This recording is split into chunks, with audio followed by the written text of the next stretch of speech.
Good afternoon. It's just at noon. Welcome to Monumental United Methodist Church. My name is Celeste Heath, and I'm the pastor here. And I want to welcome all of you here for our Noonday concert. We're so excited to have Tapestry back again. They are a well-known and well-loved handbell choir group that plays many places, and we're always thrilled to have them here at Monumental. I'll let them introduce themselves and tell you a little bit more about their group when the time comes. But I want to draw your attention on the back of your program is a notice about our Lancaster Memorial Concert on Sunday. It's at 4 o'clock, and it will be a service of lessons and carols. So we hope that you will be able to come participate in that as well. Last year we weren't able to have that in person, so we're looking forward to being able to have it in person this year. Also, our nativity, we are blessed to be able to house the nativity from the Coleman Nursery collection. And it is in our chapel. And if you would like to go in to see the nativity after the concert, you are welcome to do that. It will be open for people to go in and see that. So before we start our concert, let us have a prayer, and then we will be delighted by the music that we hear that sets us ready for the season. Let us pray. Almighty God, we're thankful for those who come to fill our hearts with music, especially the music of the season that reminds us that the light of Christ is coming into the world. Bless those who play, give them the courage, the encouragement, and we're thankful for the skills that they have and their dedication to the work of bringing music to people all over. Be with those who have gathered here, and bless them, and may they be blessed in this concert time. Be with us as we go into this Advent season, looking for the hope of the world, and prepare us to be ready in our hearts for the coming of Christ. In Christ's name we pray. Amen.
This is the 2021 version of Tapestry. This is Al Reese and Morgan. Last summer, we were so happy to be able to come back into the church and start rehearsals. And we were a quartet then. And we began Christmas, and we rehearsed through September. And then, unfortunately, life happened, and one of our members had to step out of the group. So, we were in a quandary as to what to do. Anne got all of our music library out and pulled every trio out. And we went through them all, spent a couple weeks choosing, and we decided that we had enough to make this program. And so we were delighted to go on as a trio. Now, we had a few obstacles. The first was, we had not played this music. Anne had played a couple of the pieces maybe 15 or 20 years ago, but Al and I had never seen this music before. Second of all, we learned that there are a lot more notes to play in trios than there are in quartets. And third of all, we didn't have very much time. But I have to say that we learned a lot, and we really enjoyed this process of being a trio this season. We very much hope to be a quartet in the future, but as of now, we are a trio. The first two pieces on our program are both French, and they were both published with English text in the 1860s. O Come, Emmanuel, which we opened our program with, is by far the older of the two. Actually, this music is 1,200 years old. It comes from the monastic traditions from the 8th and 9th century. It's pretty amazing, isn't it, that music has that sustainability. The English texts vary from denomination to denomination. So the Presbyterian hymnal is slightly different than the Methodist hymnal, but all three verses are devoted to the coming of Christ. So it is one of the few actual Advent carols. Our arrangement, as you saw, was we used one of the many ways that handbells can be rung. The bells were suspended, and we struck the bells with mallets. Those are called bell trees. Our next piece, Angels We Have Heard on High, is a much newer piece of music. It's a lovely, enthusiastic, joyful piece of music. The text comes from Luke 2. The shepherds were in the fields, abiding their sheep, and the angels appeared to them to proclaim the birth of Christ. So, Angels We Have Heard on High. This arrangement is what we call a four-in-hand arrangement. It is a different way of ringing handbells. Each of us has two bells in each hand, and we don't return the bells to the table. So they are played constantly off the table. So you can walk around and play these pieces. You can go to the mall and entertain people. You can process in church. It's really fun, and we hope you enjoy this arrangement of Angels We Have Heard.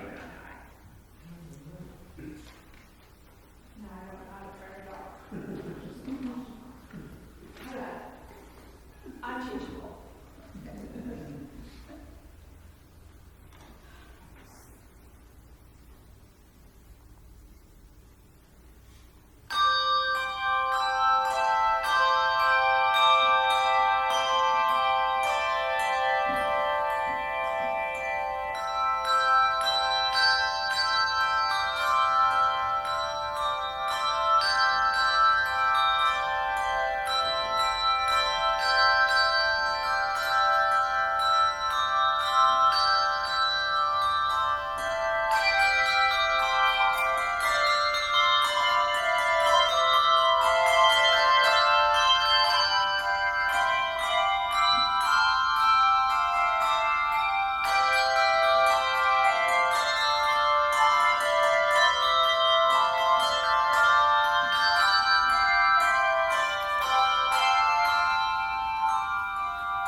The next piece that we're going to play for you is not by any stretch a Christmas carol, but it's such a lovely little lullaby. And when we first started, we had no idea if we'd find enough trio music to play. And then we sort of became addicted to this piece, so we're going to do it anyway. It's by the Norwegian composer Edvard Grieg, and he wrote 140 about little piano pieces, of which this is one. He wrote in 1898. And this set was called Lyric Pieces Number 9. Anyway, the arrangement is so odd. You know, then we talked a little bit about trio music and how the arrangers really had to be clever to make enough music to sound like, you know, music. Because after all, there's only 6 hands, that's all there are. Anyway, this guy, his name was Haddox, we had never heard of him. He totally deconstructs the table and just assigns bells randomly just up and down the thing.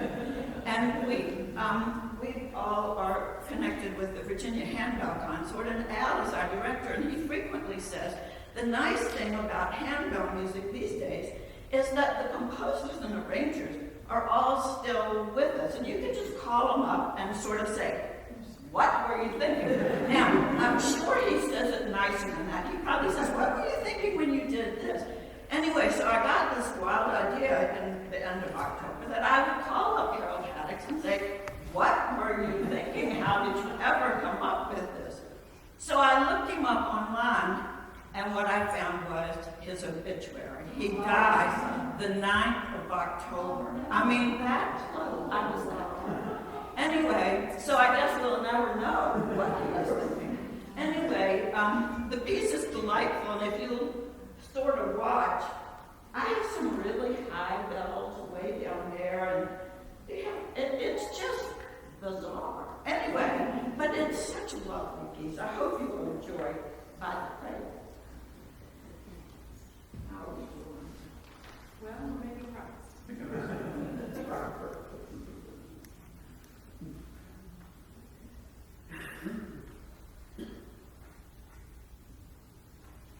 Well, we're getting there. Where are my G's?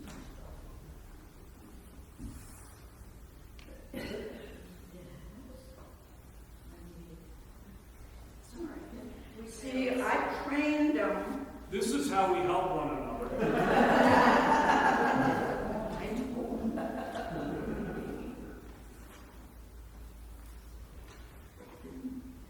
This is what is meant by deconstructing the table. I think this is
The next piece we'd like to play for you is an arrangement of In the Bleak Midwinter.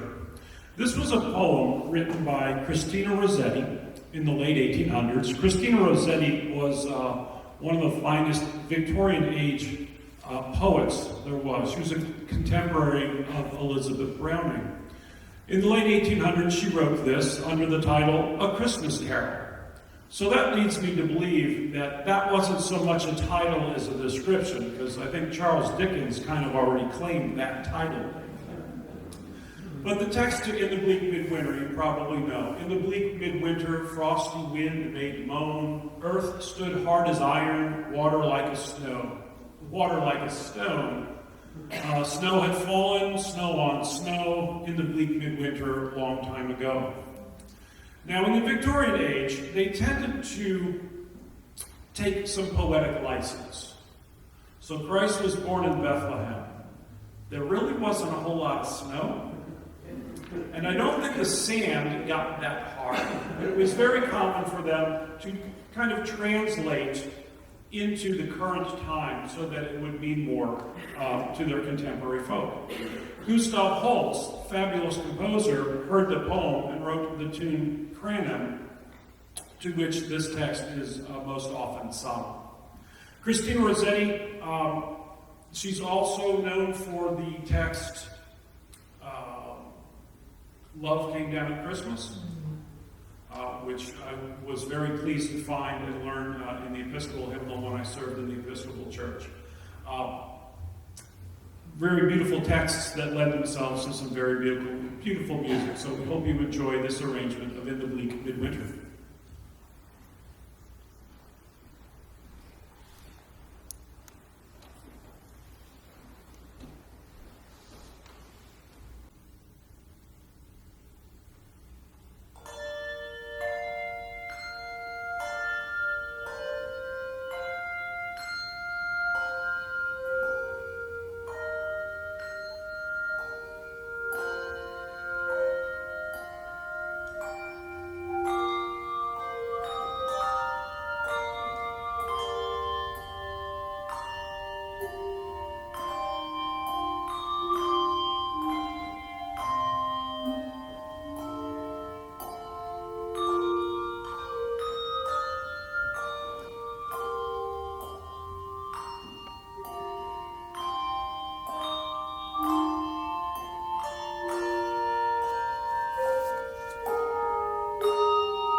here I am trying to figure out which of these ladies is going to talk about the next piece. And it's my turn. So after Tchaikovsky's rousing success with the music to the ballet Sleeping Beauty, he was approached with the idea that he should write a twin bill, an opera and a ballet for the theater.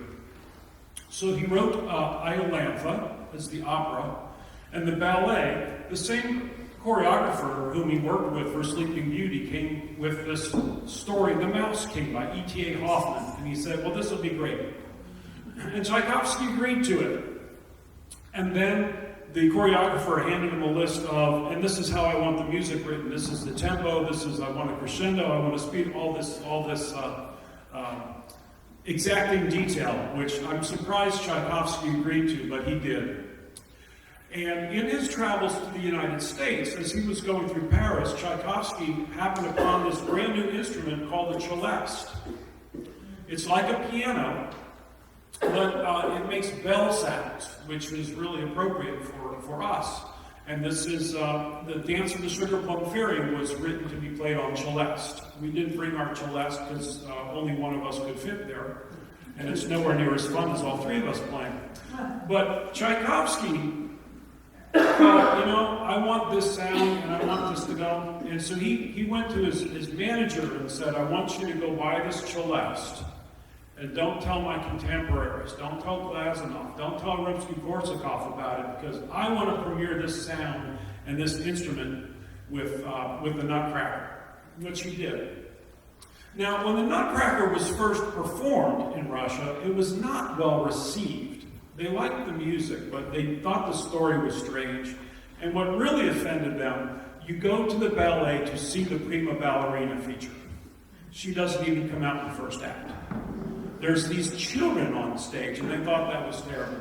But the music has survived throughout the years, as has the reworking of the ballet to become a much-loved holiday favorite. And Dance of the Sugar Plum Fairy, Tchaikovsky thought that he wanted to capture the sound of water droplets in a fountain, and he thought that the celeste was just the perfect instrument for that. And we will do that on bells instead of celeste. The Dance of the Sugar Plum Fairy. And please, don't worry, I am not going to demonstrate the dance.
You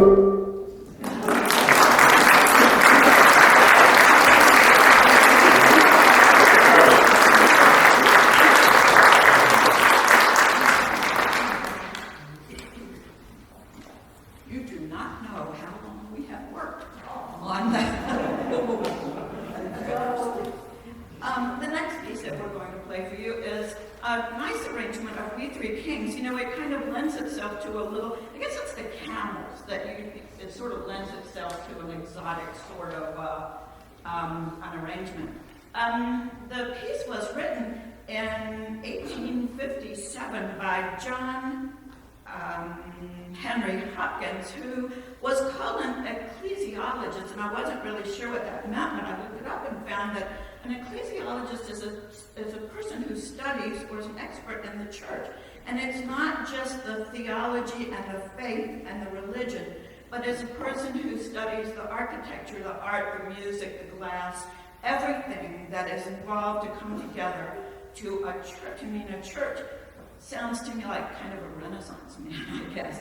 Anyway, he was an Episcopal priest at the time in Pennsylvania, and he was putting together a pageant in New York, and he couldn't find any music for the wise men.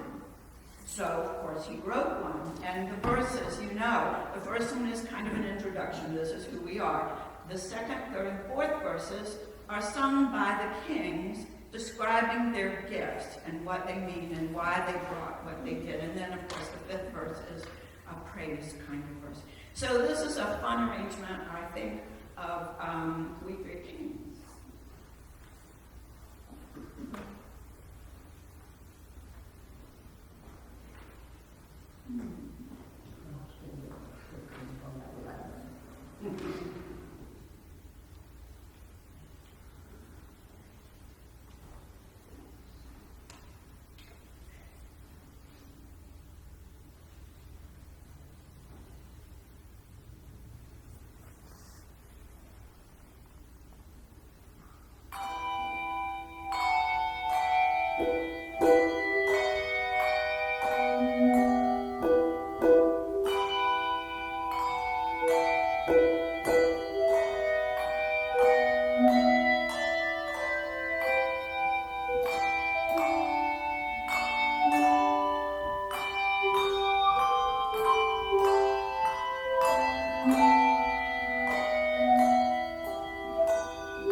The next piece we're going to play, we decided to put the three pieces together. As I saw three ships, and they're in this order because there is actually a relationship between the two pieces. In the 12th century, wandering minstrels in Europe started singing this song about seeing 3 ships sailing up the Rhine River to the Cologne Cathedral in Germany. The legend was that the 3 ships held the relics, and that was the skeletons, of the Magi. They were entombed and enshrined in Cologne Cathedral. There is a shrine of the 3 kings. There is the largest reliquary, a place, where you put relics, behind the high altar in Cologne Cathedral. Now, it strikes me as odd because the book of Matthew tells us that the kings came and they gave their gifts to the baby, and then they went home by a different route. We don't exactly know what the route was, we don't know where home was, but how they got on the Rhine River, sailing towards Cologne, is just one of those things. Now, the city of Cologne obviously takes this very seriously because their city crest, or emblem, has 3 crowns on it, which represent the 3 kings. In 1864, they actually opened the reliquary because they had been there since the 12th century. They had been there all this time. And experts were actually able to construct 3 skeletons, which they described as a youth, a young man, and a very old man. It would be interesting to know what today's dating technology could do with those bones, but I don't know if they have any thought to that. Anyway, the piece is so delightful, the lilting sort of melody, and there are new words, talks about Jesus and his Lady Mary. And it's just a delightful little carol. This is another one of our arrangements for 4 in hand. I hope you enjoy our authorship.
Well, if we're allowed to do on a Christmas concert one song that is not expressly a Christmas song, then we should be able to do 2.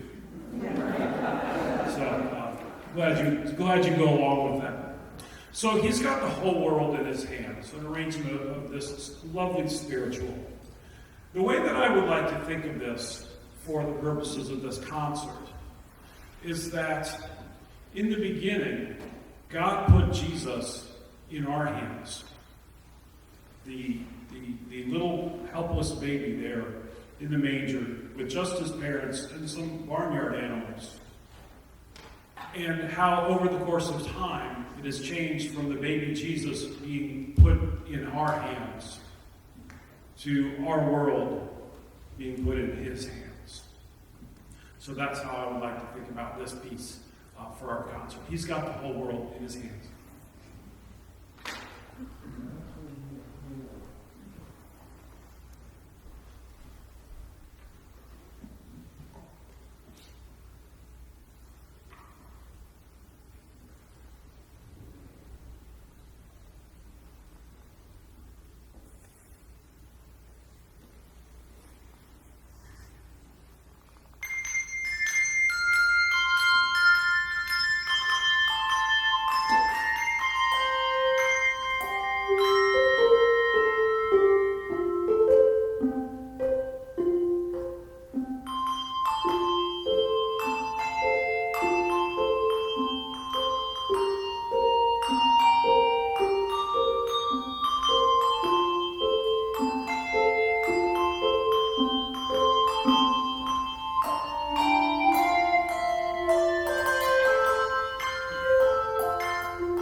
in England in the 1500s in the town of Coventry, there were performed plays.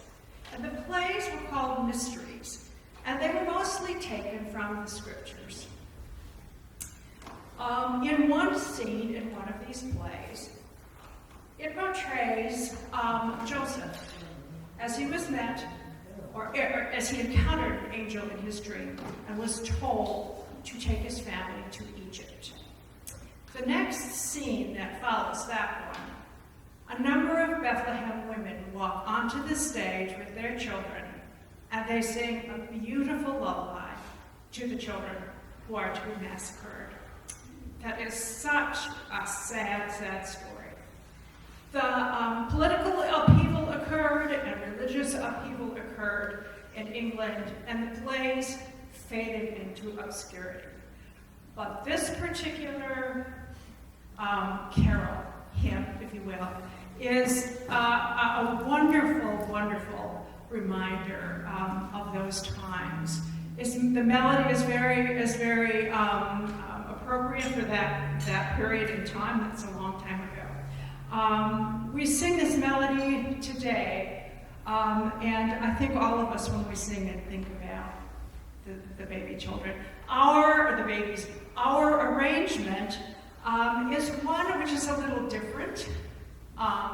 It is a solo for part of the time, it's a duet for part of the time, and part of the time Anne gets to play the accompaniment. She plays the accompaniment on chimes and on a bell tree. We hope you enjoy this beautiful melody.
So it takes weeks to work out choreography and so forth, more so than to play the notes, to work out whose elbow is going to be where, when, you know.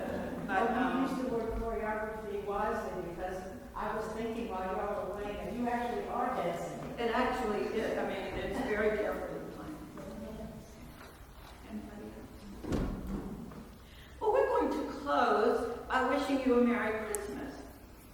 This little piece was used by all the traveling kind of performers in the West Country of England for years and years and years, but nobody ever bothered to write it down or to think of it as an official song until 1935, when Arthur Worrell, who was the music director at the University of Bristol, needed a piece for his Madrigal Singers concert for Christmas, and he arranged a 4-part piece of We Wish You a Merry Christmas, and the only difference is he called it I Wish You a Merry Christmas. So, thank you for coming. I wish you a Merry Christmas, and so do we all.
They don't have to go to the gym, and they are scholars about their music as well, and thank you for sharing all of that with us today.